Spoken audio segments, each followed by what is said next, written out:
Chapitre 50. La résurrection de Lazare. La tribune romaine. Titre: La résurrection de Lazare n'est pas un hasard. Tous les médias étaient présents à Béthanie, située à 3 km seulement de Jérusalem.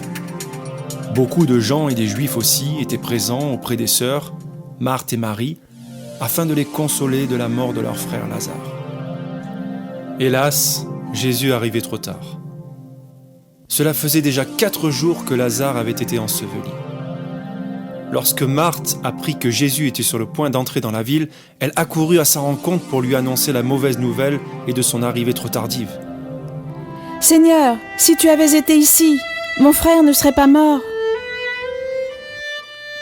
Après cela, s'ensuit une discussion entre Marthe et Jésus sur la résurrection qui, pour nous, Romains, n'a pas de sens, car nos dieux ne nous ont pas instruits sur la vie après la mort. D'ailleurs, la totalité de nos dépouilles mortelles sont incinérées. Alors pour pratiquer une résurrection sur un tas de cendres, ce ne doit pas être évident. Toujours est-il que Jésus affirme à lui seul être la résurrection et la vie. Et Marthe le croit fermement au point de lui dire qu'il est le Messie que l'on attendait et le Fils de Dieu. Marie, la sœur de Marthe, a rejoint le Maître en pleurant et en lui répétant, comme sa sœur, que s'il avait été là, son frère ne serait pas mort, si bien que Jésus est touché dans son cœur et pleure également. Il s'approche donc du sépulcre et demande à ce que la pierre soit ôtée.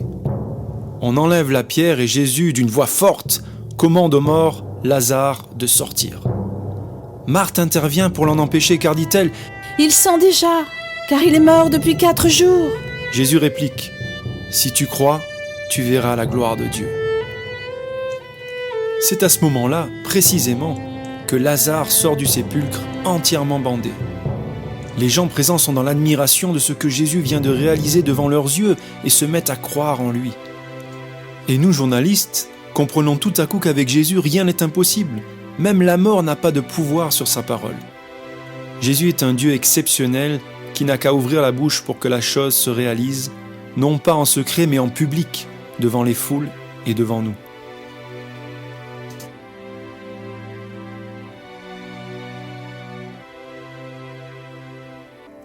Chapitre 50. La résurrection de Lazare. L'Observatoire de Jérusalem. Titre: Lazare ressuscité pour la vie, Jésus prophétisé pour la mort. Mais comment est-ce possible? Cela faisait déjà 4 jours que Lazare était mort. Et il sentait mauvais d'après Marthe et Marie.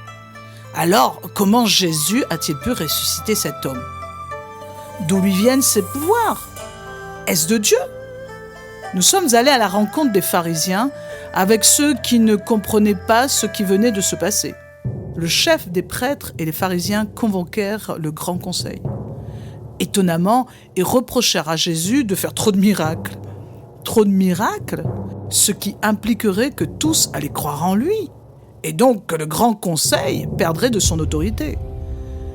Les Romains n'auraient plus d'interlocuteurs privilégiés et certainement ils détruiraient le temple et par conséquence notre nation. Alors, le grand prêtre, nommé Caïphe, prophétisa quelque chose d'incroyablement effroyable, mais tellement inspiré de Dieu qu'il était impossible à l'assemblée de répliquer. Ne voyez-vous pas qu'il est dans notre intérêt qu'un seul homme meure pour le peuple, afin que toute la nation ne vienne pas disparaître? Il fallait donc que Jésus meure, non seulement pour que le peuple vive, mais aussi pour que les enfants de Dieu, dispersés à travers le monde, puissent être rassemblés et unis en un seul corps. Que pouvons-nous dire? Alors que Jésus venait de ressusciter Lazare de la mort en lui redonnant la vie, dans le même temps, les autorités religieuses prenaient la décision de faire mourir Jésus.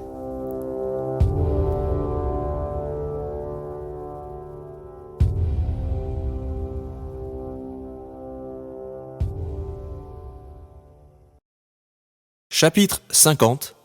La résurrection de Lazare. L'étoile du matin, titre: Le témoignage de Lazare. Si la résurrection de Lazare fut le point d'orgue des pouvoirs manifestés par Jésus, ce fut également le point de départ de la prophétie de Caïphe de le faire mourir, ainsi que Lazare, qui leur faisait de l'ombre par leur popularité. C'est pourquoi Jésus et ses disciples ne se montrèrent plus publiquement parmi les Juifs. Ils se retirèrent dans la ville d'Éphraïm, dans le désert. Toutefois, 6 jours avant la Pâque de Jérusalem, Jésus repassa par Béthanie pour revoir le ressuscité Lazare et ses sœurs, Marthe et Marie. Lazare, très riche, organisa un festin royal en l'honneur de Jésus. Marthe s'occupait du service. Quant à Marie, elle sortit un demi-litre de nard pur, un parfum de très grand prix qu'elle versa sur les pieds de Jésus et qu'elle essuya avec ses cheveux comme elle l'avait fait auparavant. Seul, Judas Iscariote trouva à redire sur ce gaspillage de ce parfum dont la vente aurait pu servir aux pauvres. Enfin, Lazare voulut témoigner de sa résurrection à tous ceux qui étaient réunis autour de la table. Tout allait si bien, la vie nous souriait. Puis subitement, la maladie s'installa dans mon corps et prit de l'ampleur. Je souffrais énormément et plus rien n'atténuait ma douleur. Jésus, ma sœur Marthe, envoya vers toi un ami pour te prévenir de mon état de santé. Mais tu ne pus venir à temps.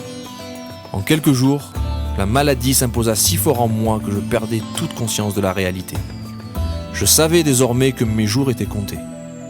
J'entendais des pleurs, certainement ceux de mes sœurs. Puis je perdis totalement connaissance. Mais juste avant, je vis défiler le cours de ma vie. Puis, plus rien. Ensuite, j'entendis une voix forte, puissante et douce à la fois, comme celle d'un archange. J'avais l'impression d'être comme une brebis qui entend la voix du berger, cette voix qu'elle reconnaît. J'avais perdu toute notion d'espace et de temps. C'était comme si j'avais dormi 1000 ans et en même temps un jour. Cette voix disait « Lazare, sors !» Alors je m'exécutais sans me rendre compte de ce que je faisais. Lorsque je sortis, j'entendis tout d'abord quelques cris d'épouvante et ensuite des applaudissements comme si j'étais le héros d'un spectacle que je venais de terminer. Puis des gloires à Dieu qui m'environnaient, des gloires à Dieu qui montaient en intensité. Je ne pouvais rien voir car des linges entouraient mon visage et mon corps, si bien que j'avais du mal à me mouvoir. Lorsqu'on me retira toutes ces bandes, sur l'ordre de Jésus, je compris que j'étais passé de la mort à la vie. Je voudrais aujourd'hui, moi aussi, rendre gloire à Dieu et te rendre grâce, car tu détiens, comme ton Père qui est dans les cieux, tous les pouvoirs, y compris celui sur la mort. Je voudrais, Jésus, te remercier publiquement devant cette assemblée, car aujourd'hui je n'ai plus peur de la mort. Et si je devais mourir demain ou bien dans quelques années, je sais qu'au son de ta voix, je ressusciterai, mais cette fois, pour l'éternité.